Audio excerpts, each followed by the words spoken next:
교과서에 충실한 교과 토익 여디디아의 교충 교토 시간입니다. 오늘은 제5과 갈릴리 호수의 이적들 이라는 제목으로 하나님 말씀을 함께 연구하겠습니다. 여러분 교과서와 성경책을 꼭 준비해 주시기 바랍니다. 연구 범위입니다. 마가복음 4장 35절에서 41절, 시편 104편 1절에서 9절, 마가복음 5장 1절에서 43절, 민수기 27장 17절입니다. 기억절입니다. 허락하지 아니하시고 그에게 이르시되 집으로 돌아가 주께서 너에게 어떻게 큰 일을 행하사 너를 불쌍히 여기신 것을 내 가족에게 알리라 하시니. 마가복음 5장 19절 말씀입니다. 기억절 노래 들으시고 이어서 말씀 연구를 진행하겠습니다. 3기 5과 허락하지 아니하시고 그에게 이르시되 집으로 돌아가 주께서 내게 어떻게 큰 일을 행하사 너를 불쌍히 여기신 것을 내 가족에게 알리라 하시니. 마가복음 5장 19절.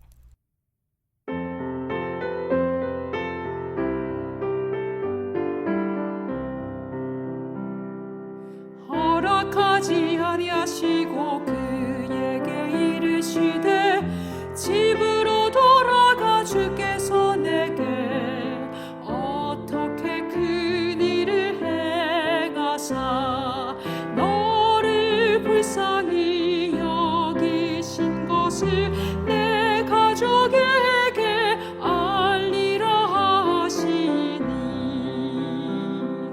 마가복음 5장 19절.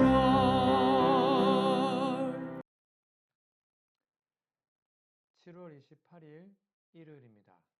제목은 폭풍을 잠잠하게 하심. 자, 교과서 질문입니다. 마가복음 4장 35절에서 41절을 읽어보라.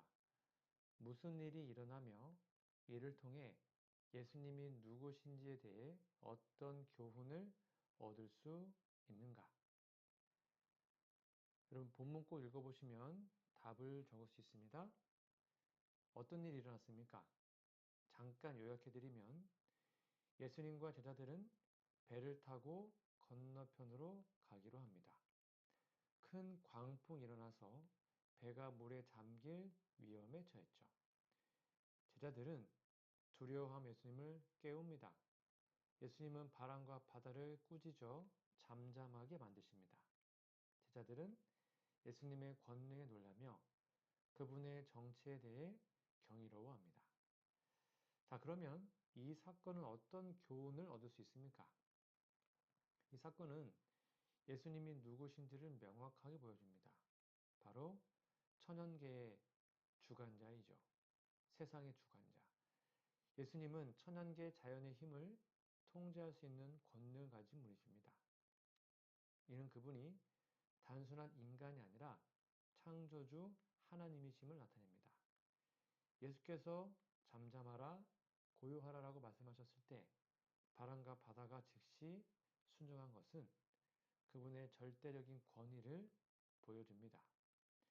두 번째는 믿음의 중요성입니다. 예수님은 제자들의 두려움과 믿음의 부족을 책망하셨습니다. 이는 우리가 삶의 폭풍 속에서도 예수님을 신뢰하고 믿음을 가질 것을 가르칩니다. 예수님과 함께할 때 우리는 어떤 두려움도 극복할 수 있음을 기억해야 합니다. 세 번째는 하나님의 돌보심입니다. 제자들이 어려움에 처했을 때 예수님은 그들을 외면하지 않으셨습니다.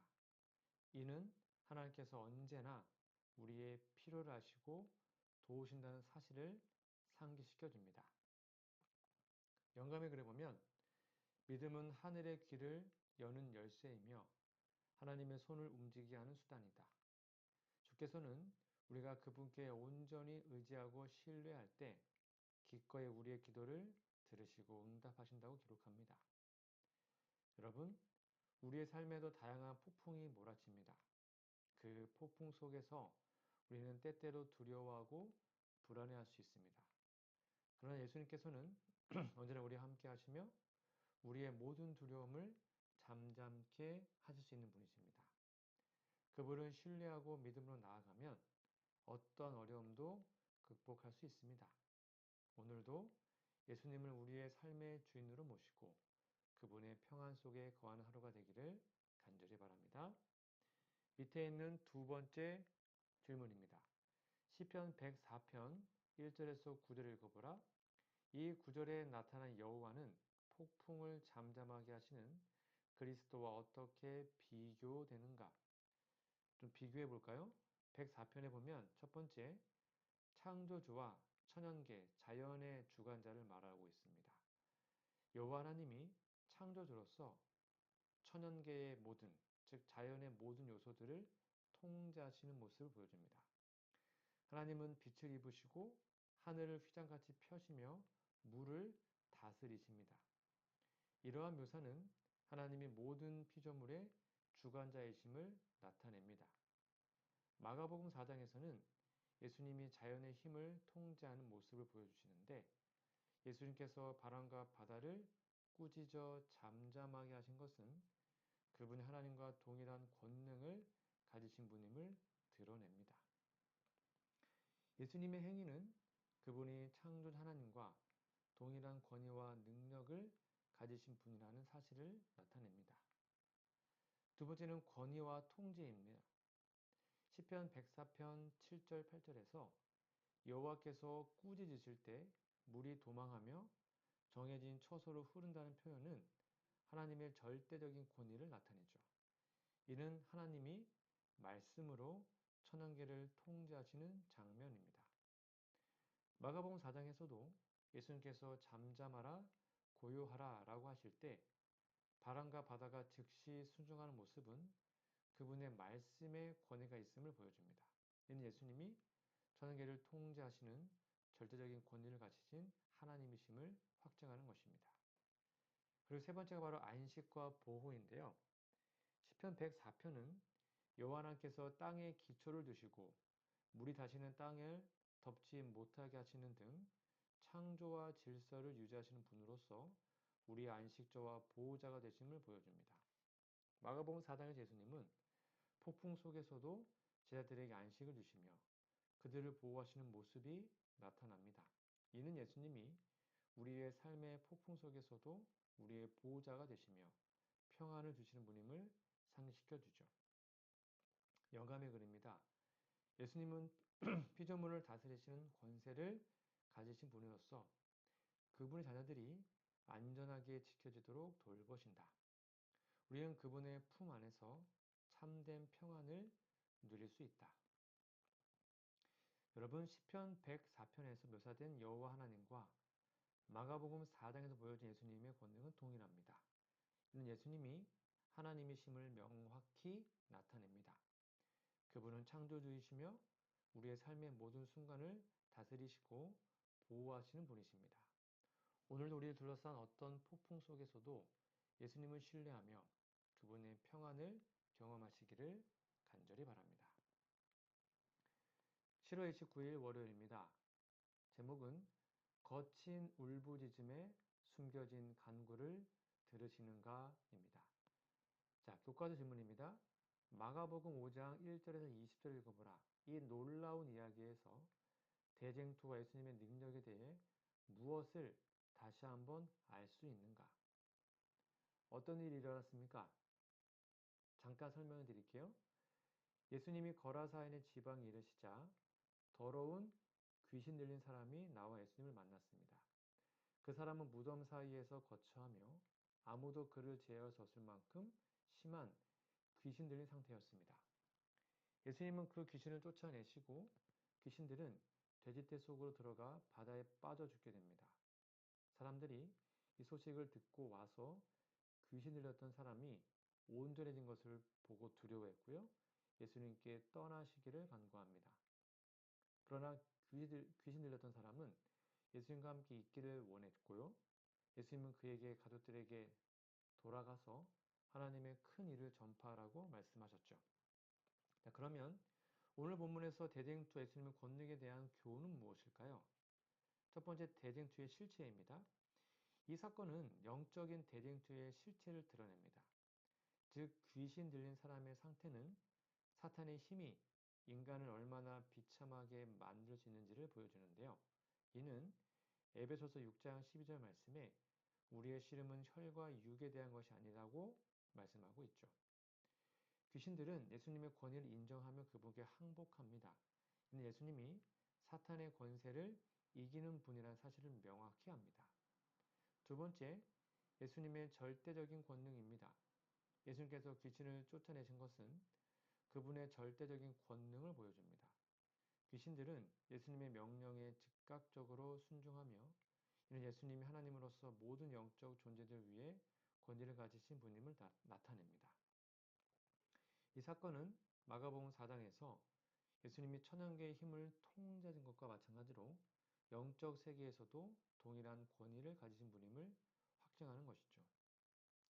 세 번째, 예수님의 자비와 구원입니다. 예수님은 귀신 들린 사람을 고쳐주심으로 그를 다시 인간다운 삶으로 회복시키셨습니다.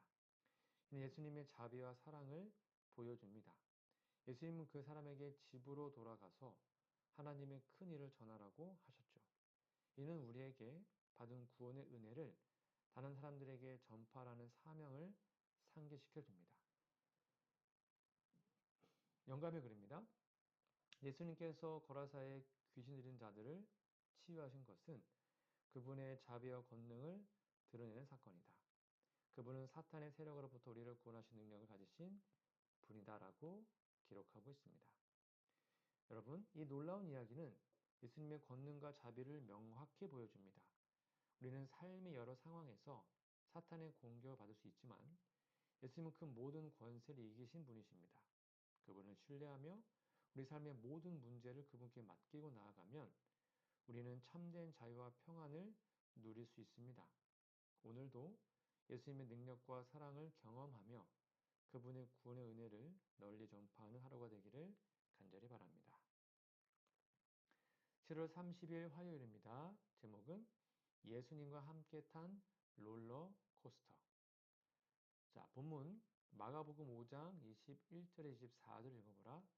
야이로의 어떤 특징이 두드러지는가? 여러분, 야이로라는 아빠의 특징이 무엇이었습니까? 첫 번째는 책임감 있는 아버지였죠. 야이로는 자신의 딸이 병들어 죽어가고 있다는 그 절박한 상황에서 예수님을 찾아 나섭니다. 이는 그가 가족을 돌보고 책임지는 아버지임을 보여줍니다. 두 번째는 겸손함이죠. 야이로는 회당장이라는 높은 지위에도 불구하고 예수님 앞에 엎드려 간구합니다. 이는 그의 겸손함을 나타내며 사회적 지위와 상관없이 자신의 문제를 예수님께 가져가는 믿음을 보여줍니다. 세 번째는 바로 믿음인데요. 야이로는 예수님께서 딸의 병을 고쳐주실 것이라는 확고한 믿음을 가지고 있었습니다. 그는 오셔서 그 위에 손을 얹으사 그로 구원을 받게 살게 하소서라고 간절히 요청하죠. 이는 예수님의 치유 능력에 대한 신뢰를 나타냅니다. 그리고 네 번째가 절박함이죠. 그의 딸이 죽어가고 있다는 그 사실에 야이로는 절박한 마음으로 예수님께 나아갑니다. 그는 많은 사람들 앞에서 자신의 딸을 위해 간절히 예수님께 도움을 요청하는 모습을 보여줍니다. 그리고 다섯 번째가 용기입니다. 회당장으로서 그는 많은 사람들 앞에서 예수님께 나아가는 용기를 보여줍니다. 그 당시에 이런 회당장이 예수님을 따르는 것은 논란이 될 수 있었습니다. 그러나 그는 자신의 딸을 위한 사랑과 믿음으로 그 모든 것을 뛰어넘었던 겁니다. 영감의 글에 보면 야이로는 그 딸을 위한 사랑으로 예수님께 나아갔다. 그의 믿음은 단순하고 강력하였다. 그는 예수님께서 그의 딸을 치유하실 수 있다는 확신을 가지고 있었다. 여러분, 야이로의 이야기는 우리에게 많은 교훈을 줍니다. 그의 겸손한 마음, 확고한 믿음, 책임감 있는 태도, 그리고 용기는 우리에게 예수님을 찾는 올바른 자세를 보여줍니다. 우리도 야이로처럼 절박한 상황에서 예수님께로 나아가 믿음으로 간구할 때 예수님은 우리의 기도를 들으시고 응답하십니다. 오늘도 어떤 어려움이 있는지 예수님께 모든 것을 맡기고 그분의 능력과 사랑을 믿고 나아가는 하루가 되기를 간절히 바랍니다. 밑에 있는 두 번째 질문입니다. 마가복음 5장 25절에서 34절을 읽어보라. 어떤 일이 야이로의 집으로 가는 길을 막았는가? 여러분 아시는 것처럼 야이로가 예수님께 자신의 딸을 고쳐달라고 간구한 후에 그 야이로의 집으로 가는 길에 한 사건이 일어났죠. 바로 그 유명한 혈루증을 앓고 있던 여자입니다. 이 여자가 예수님의 옷에 손을 대어 치유받은 사건이죠. 이 사건으로 인해 예수님은 길에서 멈추시고 그 여인과 대화를 나누셨습니다. 이 사건의 특징은 무엇이었을까요? 첫 번째, 여인의 절박한 믿음입니다. 12해 동안, 12년 동안 혈중을 앓았던 여인은 많은 의사에게 고통을 받고 재산을 다 썼지만 아무 소용이 없었죠. 이는 예수님의 능력을 믿고 그분의 옷에 손을 대어 치유받으리라는 믿음으로 나아갔습니다. 그게 바로 그녀의 믿음이었습니다. 두 번째 예수님의 반응입니다. 예수님은 누군가 자신의 옷에 손을 댄 것을 즉시 알아차리시고 그 여인을 찾으셨습니다. 이는 예수님이 개인의 신앙과 절박한 필요를 세심하게 돌보는 분임을 보여줍니다. 세 번째는 공적인 치유와 선언입니다. 예수님은 여인의 믿음을 칭찬하시며 따라 내 믿음이 너를 구원하였으니 평안히 가라. 내 병에서 놓여 건강할지어다라고 선언하셨습니다. 이는 여인의 치유를 공개적으로 인정하신 겁니다. 야이로의 관점에서 보면 그의 딸이 죽어가고 있는 상황에서 예수님이 멈추어 다른 사람을 치유하는 것은 급한 상황을 지연시키는 것처럼 보였을 겁니다. 그러나 이 사건은 다음과 같은 중요한 교훈을 제공하는데요. 첫 번째는 예수님의 세심한 배려입니다. 예수님은 모든 사람의 필요를 보시죠. 그들의 믿음과 절박함에 응답하십니다. 그래서 야이로의 딸도 중요하지만 이 혈루증 여인도 중요했던 겁니다. 왜요? 그분은 자비로우신 분이기 때문이죠. 그리고 두 번째는 믿음의 시험과 강화입니다. 야이로는 이 사건을 통해 자신의 믿음이 시험받고 강화되고 있음을 경험했을 겁니다. 예수님은 그가 믿음을 잃지 않도록 도우셨던 겁니다. 시대 소망입니다. 예수님께서 여인의 믿음에 응답하셨을 때 이는 단순히 육체적인 치유만이 아니라 영적인 치유도 포함된 것이었다. 그분은 모든 믿음을 귀히 여기시며 모든 필요에 응답하신다. 여러분, 혈루증을 앓던 여인의 이야기와 야이로의 경험은 우리에게 예수님께서 우리의 모든 필요를 보시고 응답하시는 분임을 상기시켜 줍니다. 우리가 어떤 절박한 상황에 처해 있든지 예수님은 우리의 믿음에 응답하시며 우리의 문제를 해결해 주십니다. 오늘도 예수님께 나아가 믿음으로 간구하며 그분의 자비와 능력을 체험하시기를 간절히 바랍니다. 7월 31일 수요일입니다. 제목은 배척과 영접입니다. 자, 교과서 질문입니다. 마가복음 6장 1절에서 6절 읽어보라. 예수님의 고향 사람들은 왜 예수님을 배척했는가? 그 배척한 이유가 무엇이었을까요? 첫 번째는 친숙함에서 오는 무시입니다. 즉 예수님의 고향 사람들은 예수님을 마리아의 아들 목수로서 오랜 시간 동안 알고 있었습니다. 그들은 예수님을 일상에서 보아왔기 때문에 그분의 신적 권능과 지혜를 인정하지 못했습니다. 사람들은 흔히 너무 친숙한 사람을 위대하게 보지 못하는 경향이 있죠. 두 번째는 편견과 선입견입니다. 고향 사람들은 예수님이 그들과 같은 배경을 가지고 있다는 점에서 그분이 특별한 일을 할 수 있을 것이라는 생각을 받아들이기 어려웠습니다. 예수님이 목수였다는 사실과 그분의 형제 자매가 그들 가운데 있다는 점이 그들의 선입견을 강화시켰습니다. 세 번째는 불신앙입니다. 예수님은 그들이 믿지 않음을 이상히 여기셨습니다. 그들의 불신앙은 예수님의 사역을 제한하는 결과를 가져왔습니다. 믿음이 없는 곳에서는 당연히 기적이 일어나기가 어렵죠. 이는 예수님의 능력이 부족해서가 아닙니다. 그들의 불신앙이 기적을 방해했기 때문입니다. 시대 소망입니다. 고향 사람들은 예수님을 그들이 알던 평범한 사람으로 보았다. 그들의 선입견과 불신앙이 예수님을 배척하게 만들었다. 예수님의 신성을 깨닫지 못한 그들은 그분의 가르침과 기적을 받아들이지 않았다. 여러분, 예수님의 고향 사람들이 그분을 배척한 이야기는 우리의 믿음의 중요성을 일깨워 줍니다. 우리 예수님을 일상 속으로 자주 접한다고 해서 그분의 능력과 권능을 과소평가해서는 안 됩니다. 우리의 선입견과 불신앙이 예수님께서 우리의 삶 속에서 역사하시는 것을 방해하지 않도록 주의해야 합니다. 오늘도 예수님의 능력을 신뢰하며 그분의 가르침에 귀 기울이고 그분의 손길을 경험하는 하루가 되기를 간절히 바랍니다. 밑에 있는 두 번째 질문입니다. 마가복음 6장 7절에서 30절을 읽어보라. 12사도의 사명은 침례 요한의 참수와 어떻게 대조되는가? 여러분, 12제자의 사명과 침례 요한의 순교는 어떤 대조를 이루고 있죠? 바로 사명의 시작과 순교의 끝입니다. 12제자는 예수님으로부터 권세를 받아 둘씩 짝을 지어 파송됩니다. 그들은 회개를 전파하고 귀신을 쫓아내며 병자들을 고치는 사역을 수행합니다. 이는 복음의 확장과 하나님의 능력이 나타나는 순간이었죠. 반면에 그 비슷한 시기에 침례 요한은 헤롯에 의해서 순교당합니다.